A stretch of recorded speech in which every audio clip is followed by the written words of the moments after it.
Honda već godinama pionirski predvodi istraživanja u području naprednih humanoidnih robota koji bi koristili društvu, a čija izgradnja zahtijeva najnaprednije hardverske i softverske tehnologije te ogroman trud inženjera u imitiranju ljudskih kretnji.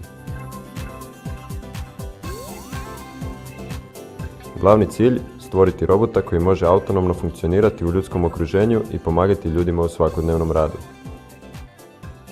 U svijetu prilagođenom čovjeku, Hondini inženjeri su kao prvom izazovu priskočili stvaranju umjetnih nogu koje mogu samostalno hodati i održavati ravnotežu. Kao rezultat, Honda je razvila prvi eksperimentalni prototip E0, koji je svoje prve korake učinio 1986. godine. No bilo je prerano govoriti o stvarnom hodu, budući da je E0 trebao oko 5 sekundi za svaki pojedini korak i mogao je hodati isključivo u jednom pravcu.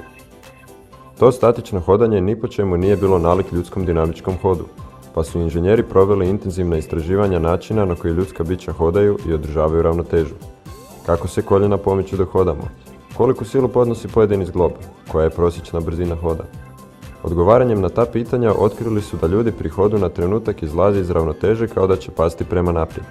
Strojna imitacija tog hodanja pri padanju tehnički je izazov koji do tada nitko nije pokušao riješiti.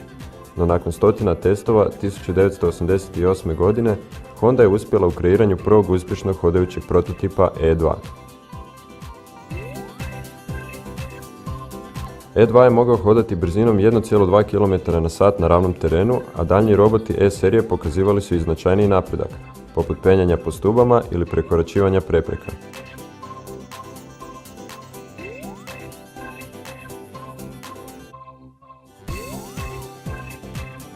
Nakon što su ustanovili čvrstu kontrolu nad pokretima nogu, inženjeri su se posvetili sljedećem izazovu: stvaranju torza i posve operabilnog humanoidnog robota sposobnog za rad i interakciju u ljudskom okruženju.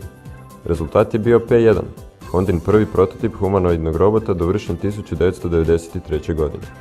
Visok 191 cm i težak 175 kg, P1 je bio nezgrapan i zastrašujuć, ali ipak prvi humanoidni robot je stvoren.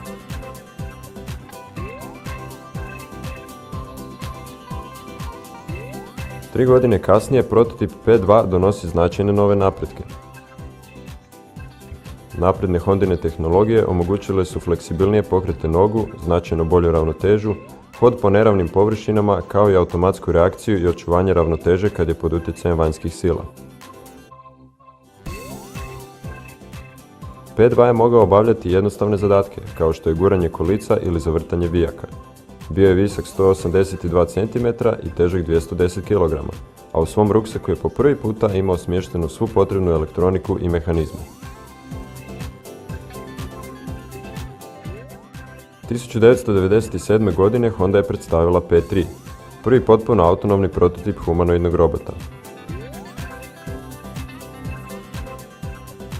Bio je visok 160 cm i težak 130 kg, a mogao je procesirati 30 puta više informacija od tadašnjeg osobnog računala.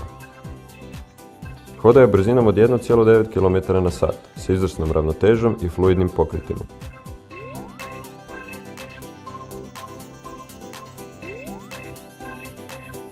Sljedeći stadij Hondinog sna pred inženjere je stavio zadatak kreiranja robota koji je dimenzijama i sposobnostima sposoban posve jednostavno djelovati u ljudskom okruženju kako bi mogao pomagati ljudima. Rezultat je bio ASIMO, Hondin akronim za Advanced Step in Innovative Mobility, koji, sigurni smo, nije sasvim slučajno sličan prezimenu velikog SF pisca Isaaca Asimova, oca moderne robotike.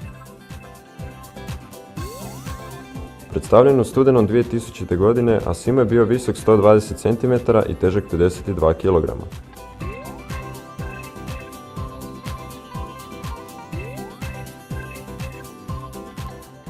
U usporedbi s prethodnicima, Asimo je imao bolju ravnotežu, znatno fluidnije pokrete i čitav niz novih inteligentnih tehnologija koje su omogućile do sad neviđenu imitaciju ljudskog kretanja. Asimo može fluidno hodati u svim smjerovima, a da bi promijenio smjer ne mora stati i promijeniti orijentaciju. To mu omogućuje da vrlo brzo prilagodi svoje gibanje drugim pokretnim objektima ili slučajnim prolaznicima, posve autonomno i bez prethodnog programiranja.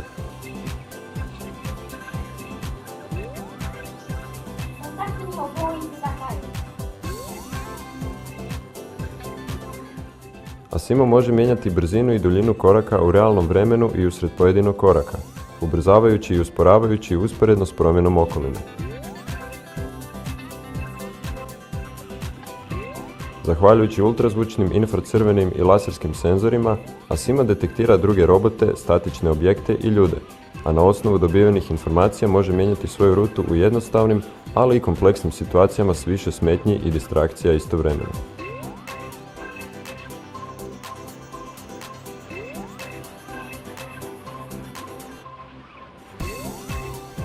Osim što hoda brzinom od 4 km/h, Asimo može i trčati, i to maksimalnom brzinom od 6 km/h u ravnoj liniji ili pak 5 km/h pri trčanju u krug. Pri tome mu oba stopala na kratko napuštaju tlo, kao i pri ljudskom trku.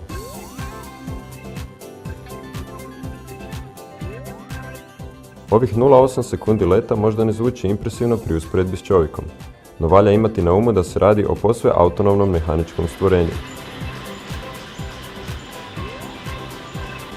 Ova motorika nogu Asimu olakšava dinamičko manevriranje i povećava ravnotežu, čak i pri nagnutom trčanju u krug. Asimo s lakoćom izvodi i kompleksne manevre poput slaloma, savršeno balansirajući u trku.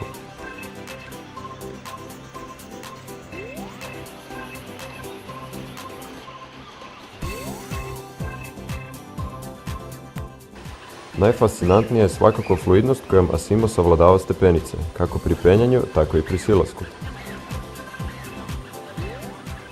Laserskim senzorima Asimo skenira stubište ispred sebe i savršenom preciznošću savladava prepreku.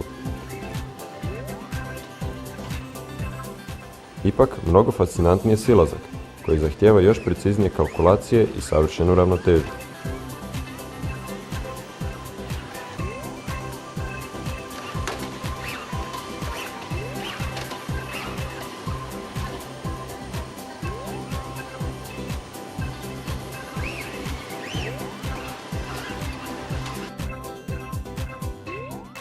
S čak 18 stupnjeva slobode u rukama i dlanovima, Asimo vrlo živopisno imitira ljudske pokrete, zahvaljujući čemu može i plesati, a nedavno je uspješno dirigirao Detroitskom simfonijskom orkestru. Ovako napredna humanoidna motorika uz strateški odabrane dimenzije zbog kojih je visina Asimove glave u razini očiju posjednutog čovjeka, omogućuje Asimu da bez većih problema djeluje u ljudskom okruženju, dosegne prekidače za svjetlo, nosi poslužavnike ili pak gura kolica.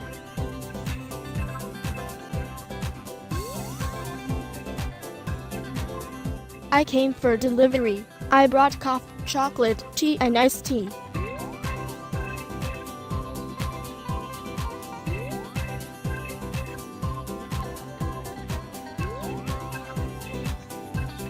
I brought drink.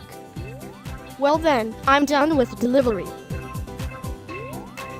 Honda u Japanu već dugo testira Asimove konobarske sposobnosti zahvaljujući kojima bi mogao pomagati nepokretnim osobama, a razvijene su i mnoge inteligentne tehnologije koje omogućuju koordinirani rad i dijeljenje zadataka između više Asimo robota.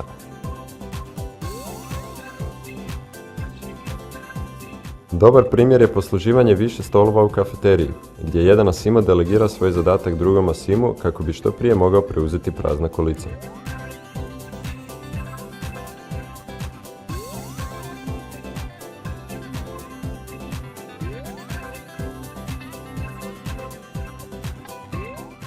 Asimo također prepoznaje do 10 lica prema čemu može personalizirati interakciju s ljudima, a uz posebne infracrvene kartice može funkcionirati i kao vodič ili recepcioner. Welcome, Ms. Robinson. I'll show you to the home. Please follow me. You're almost there. Asimo održava stabilan ritam hoda prema udaljenosti od kartice, te svoje kretnje i orijentaciju podešava na način da uvijek bude okrenut ka osobi koju vodi.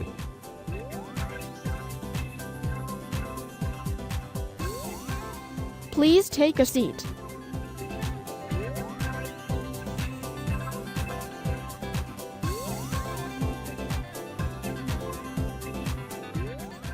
Iako za sada ne može raditi dulje od 40 minuta pod punim opterećenjem, samostalno će se vratiti do stanice za punjenje i odspavati 3 ili 4 sata.